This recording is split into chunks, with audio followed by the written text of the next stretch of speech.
Hey everybody, thanks for listening to today's episode of Coffee, Cows, and Crops. Just wanted to jump in at the top of the episode here and let you know that we have a sponsor. So we're going to have a quick word from Ag Safe, and then we'll get right into the episode with Kevin Omi. Thanks for listening. What would you do if you could change one thing to make your farm safer? You can make your farm a safer place to live, work, and grow up on, and we can help you get started. Sign up for Farmers Care, an easy, free, and seamless way to make your farm safer every day. Go to take11.ca to get started. Sign up today and complete level 1 by the end of December to be entered to win a $500 UFA gift card.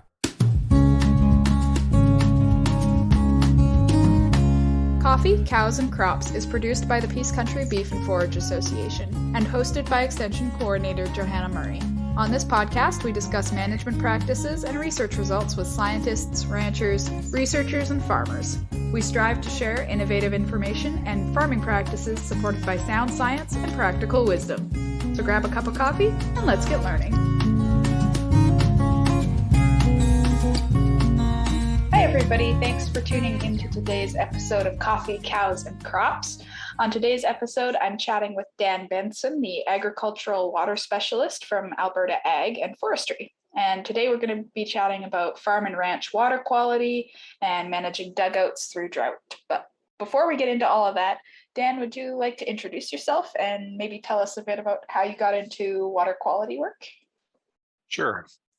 Thanks, Joanna, and thanks for this opportunity. My name is Dan Benson, and I'm an agriculture water specialist with Alberta Agriculture and Forestry, or AF, based out of Peace River.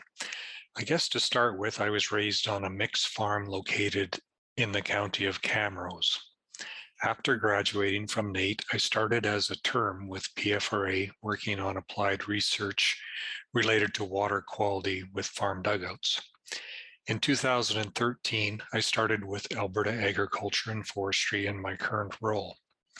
I have been fortunate to apply my work experience to assist farmers on water supplies and water quality issues on their farms.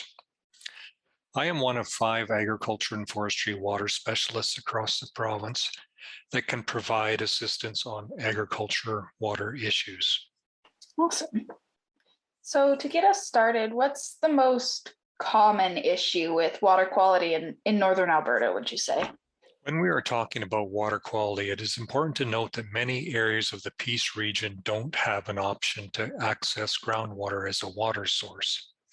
Generally, the central and northern Peace have geological formations that either don't produce groundwater or the quality is unacceptable for farm use.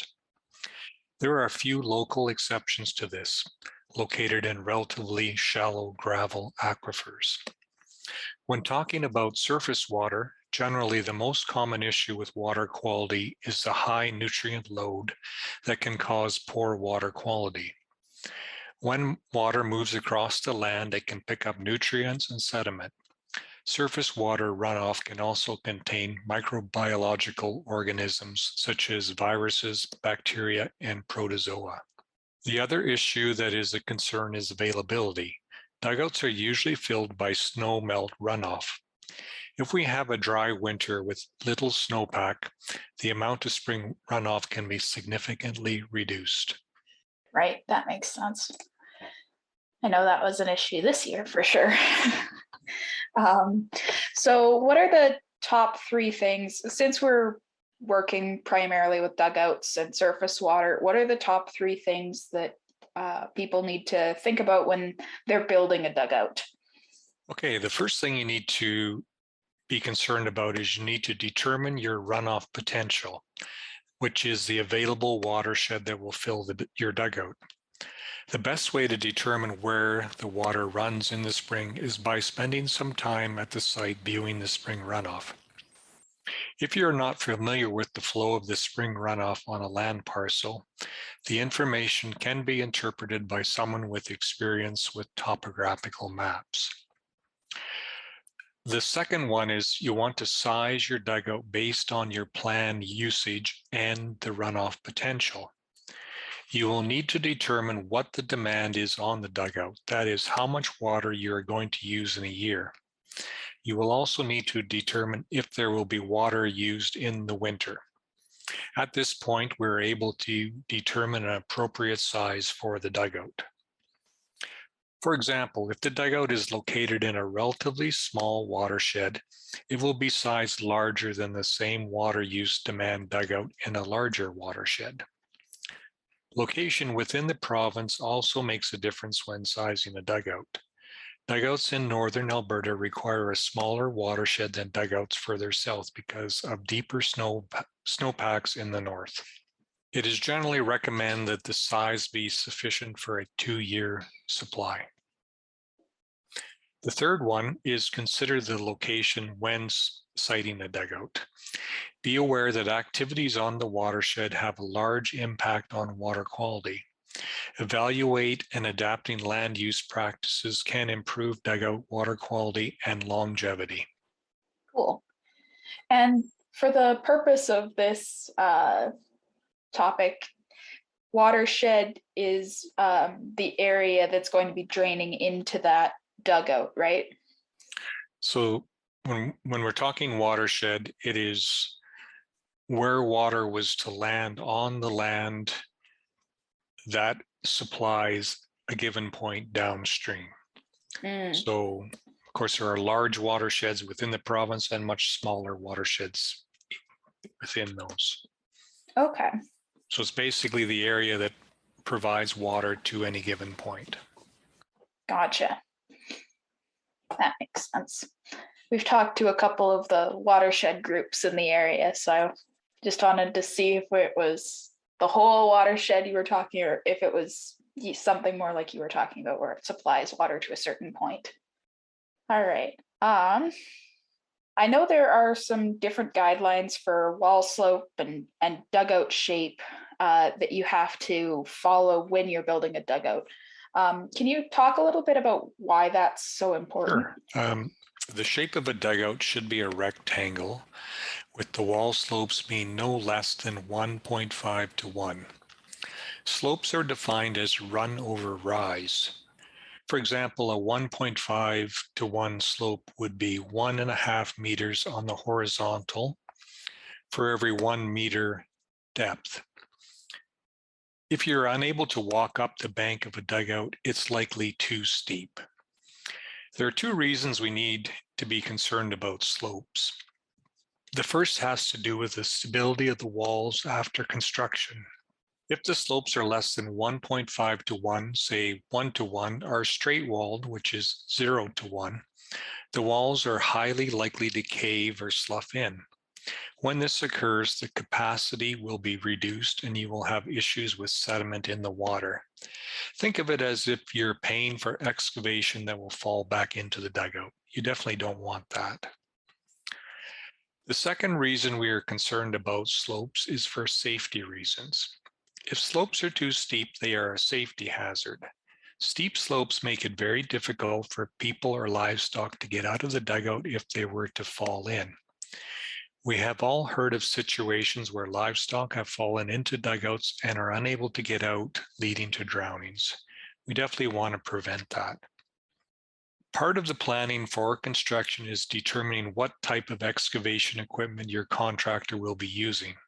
Dugouts are usually constructed with either a track hoe, bulldozer, or scraper.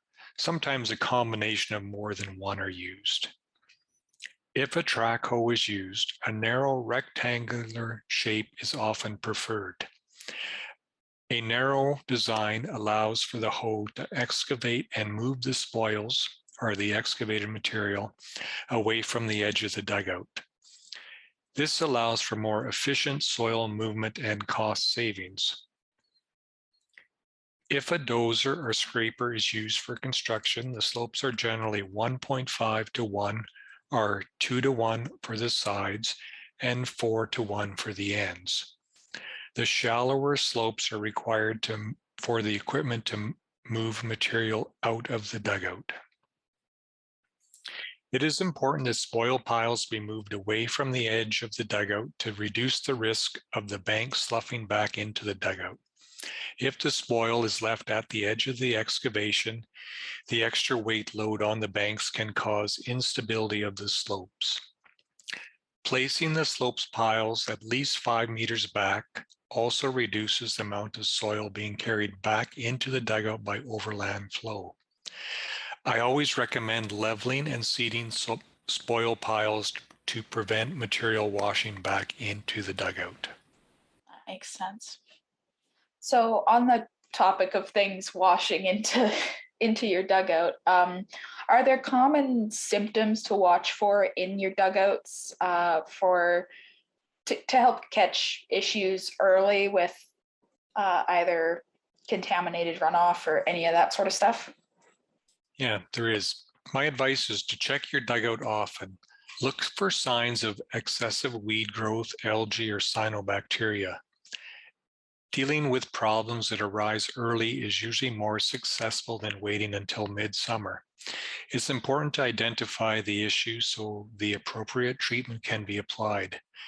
Depending on the issue, some in situ or in-place treatments might include reward herbicide for weed growth, a registered copper product for cyanobacteria, or liming for coagulation. Another thing to consider is to keep the area next to the dugout clear of trees and shrubs. Consider mowing around the dugout yearly to keep it free from woody species. Deciduous trees should be 50 meters back and conifers should be 20 meters away.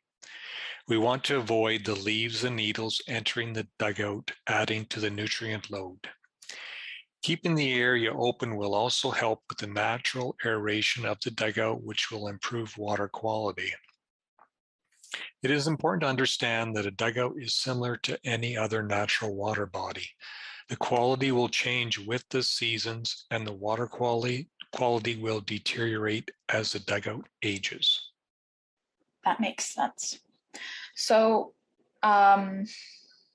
this year, obviously, there's been some discussion about water quality and that sort of stuff because in previous droughts, there have been some pretty large scale issues with water quality in dugouts and livestock. So is there something you would do differently or really watch out for more when you are using dugout water in a drought? So in a drought year, your dugout might not receive any or significantly less spring runoff. If you combine this with the greater than normal evaporation, dugout water quality can be a concern. When water evaporates, it leaves behind dissolved solids, or what is sometimes called minerals in the water. More evaporation increases the total dissolved solids. Cattle should not be consuming water with total dissolved solids above 3,000 milligrams per liter. If there is a drought, it is generally recommended that you consider getting your water tested before using. If you have high levels of TDS, consider talking to a specialist regarding this, like an agriculture water specialist, or speaking with your veterinarian. I would also like to point out that if you are using water from a dugout in winter, the total dissolved levels will increase in the water as ice forms on the dugout. As ice forms, the process excludes dissolved solids, resulting in higher TDS, or total dissolved solids, in the remaining water. I never thought about it. Ice, that's interesting. Yeah, when you think of the amount of ice on a dugout, it can be quite a large volume. So it can have significantly different quality water in the winter. Interesting. Okay. And when there's excessive moisture, when we have a flood situation or the spring runoff is significantly more than usual, can we have water quality issues then as well? Or is there different things to watch out for in your dugout? When we're talking about excessive moisture, one thing that I like to remind producers is the location of the dugout. Dugouts located in wet areas are prone to flooding in wet years and high rainfall events. It is preferred that dugouts be located where they can receive spring runoff. Once the runoff has finished, the area around the dugout should not be overly wet. I often suggest that producers consider ways to exclude further water from entering the dugout once it fills in the spring. Intake structures can be used to prevent water from flowing into the dugout. A berm around the dugout with a simple gate opening can be used for this. In some cases, a few sandbags can be used to divert the water. Spring snowmelt is usually the best quality water to fill a dugout. If runoff from summer rains enters a dugout, it can result in deterioration in the water quality. Runoff during the growing season is generally high in nutrients, which can trigger algae or cyanobacteria blooms, as well as premature aging of the dugout. Sometimes a large influx of nutrient-rich water into a dugout can be a tipping point into continual water quality problems. Okay. And lots of people this year have had their dugouts or their water sources run unusually low. So is there anything we can do to help manage water quality over the winter or prevent issues next year in those depleted dugouts? When livestock are allowed to access a dugout directly, they can have a negative impact on dugouts, and this is compounded in drought situations. When they enter the dugout to drink, they push soil down the banks into the dugout. Over time, and especially in low water periods, it will reduce the storage capacity of the dugout. Direct access also increases nutrients in the water from feces and urine. This increases in nutrients can accelerate water quality issue. An example of this is cyanobacteria. Cyanobacteria thrives in warm, nutrient-rich water, and in certain conditions, they can release toxins that can potentially kill livestock. I would recommend that livestock not have direct access to a dugout. By providing an off-source watering system, you will be providing a low-stress watering situation, better water quality, and greater storage capacity of the dugout. Not only will you save money on re-excavation of the dugout, there are many other benefits to your herd's health by providing off-source watering. For sure. And we have started to see an increase in availability and the reliability of remote watering systems that don't have to be hooked up to, say, power from your house or your barn. So do you have any recommendations for people to think about when they're evaluating their options for those off-source watering systems? Sure. With remote watering systems, I would say that it is important to consider what works best for your farm. In some situations, you might want a portable system to move to different pastures throughout the year. In other situations, you might need something permanent. Be prepared to do research and to talk to other farmers that have experience with the system. I often recommend, if you are building a new dugout or an expansion, to consider the installation of a wet well. A wet well will provide an access point for the water if you do decide to incorporate a remote watering system in the future. It's much easier to install a wet well during construction versus trying to add it to an existing dugout full of water. That makes sense. This is adjacent, I guess. But I know there's some different options between the wet well and floating pumps and that sort of stuff. What should people consider if they're trying to decide whether it's worth it to add a wet well onto their dugout or just use a floating pump that you can put out in the dugout and leave alone? So with a wet well, it'll probably give you more options than just if you're just going with a floating pump in the dugout. The wet well provides water from the dugout directly over to the wet well. There's an intake pipe that flows by gravity over to the wet well. So that is kind of a plus there. And the wet well is used to house the pumping equipment, so it would give you a bit more options on that end. That makes sense. I guess that'd also keep it from freezing or reduce your concerns about freezing in the winter, eh? Yeah, with the wet wells for a winter system, then you at least have the option for having a winter system on the dugout. If it's pretty difficult to have a wintering watering system without a wet well, basically. Okay, that makes sense to me. Oh, I had one other question, and it was, you went over it very briefly, but can you talk a little bit more about managing high nutrient dugouts or dugouts that have got lots of algae or green stuff in them? Right.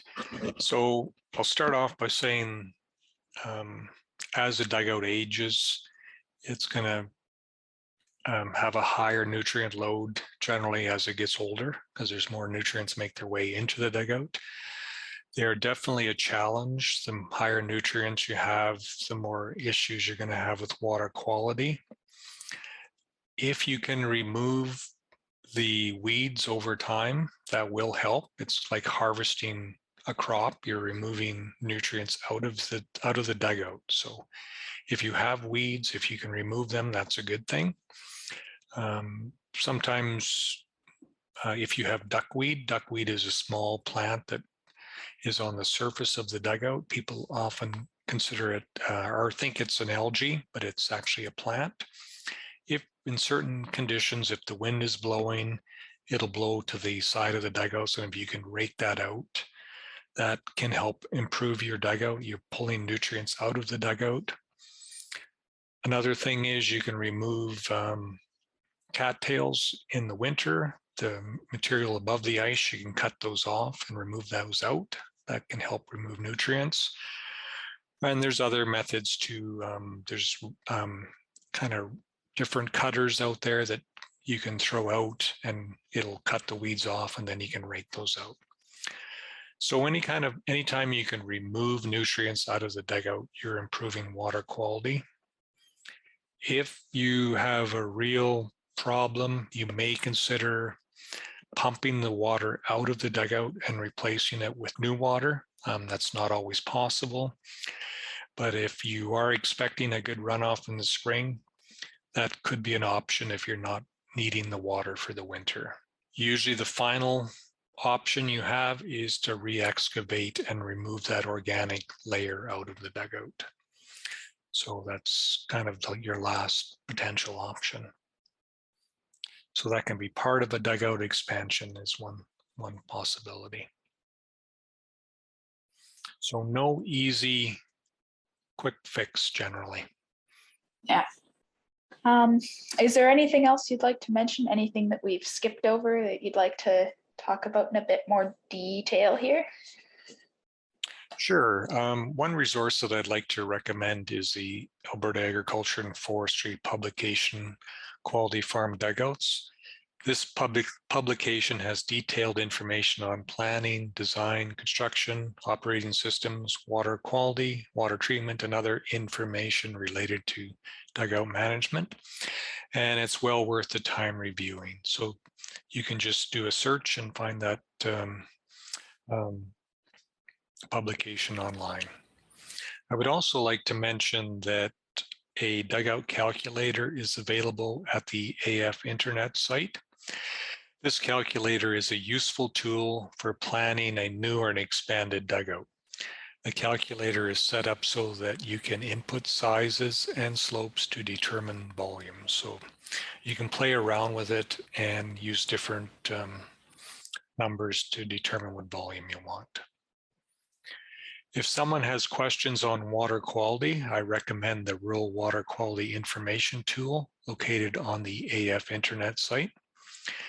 This tool is useful if you have results from a laboratory water sample from a water source.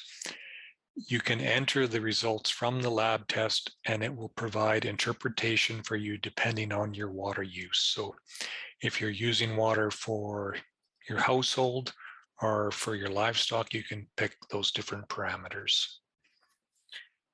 Other resources is the AF Water Specialists. Agriculture and Forestry has 5 water specialists located across the province to assist you with your farm water issues. You can contact the water specialist by calling 310-FARM. Finally, the other resource is the CAP Water Program. The water program assists primary producers in enhancing agriculture water management for continued growth and long-term success of the agricultural industry. There are 2 streams under the water program. The first, on-farm irrigation projects, and the second, on-farm water supply projects. The on-farm water supply projects are the ones that I deal with. There are 2 categories of projects under the on-farm water supply projects. The first is standard incentives. Standard incentive projects include new or expanded water sources such as wells, dugouts, spring developments, cisterns, and unshared pipelines. Special incentive projects help protect the long-term viability of water supplies, including well decommissioning, well pit conversions, and wetland assessments in relationship to dugout sightings. Eligible expenses will be cost shared at a 25% grant and 75% applicant, except for special incentives, which are cost shared at 50% grant and 50% applicant, up to various maximums depending on the stream. Applicants do not need prior approval to undertake a project with the exception of dugouts and dams. If you are interested in the construction of a dugout, you will need to contact an Alberta Agriculture and Forestry water specialist prior to starting the project. Awesome. And I will put the links to those resources you mentioned in the description of the podcast so people can find them and all of that sort of stuff. And for people who aren't in Alberta, I know CAP funding is a federal initiative, but I think each province kind of determines their own programs. So I'll put a link to both the federal and Alberta CAP websites, and you can do your research from there. But other than that, I think that's all of my questions. Thank you very much for coming on. I appreciate it. Well, you're welcome, and thank you for the opportunity to share the information. Peace Country Beef and Forage Association is a research and extension group based out of Fairview, Alberta. Our mission is to help producers thrive in an agricultural system that is profitable, regenerative, and attractive to future generations. To learn more about what we do and see the results of our research trials or our archive of newsletters and fact sheets, check out our website at peacecountrybeef.ca. Want to get in touch? Have a burning question or a topic suggestion? Send us a message on Twitter, Instagram, or Facebook. Thanks for listening.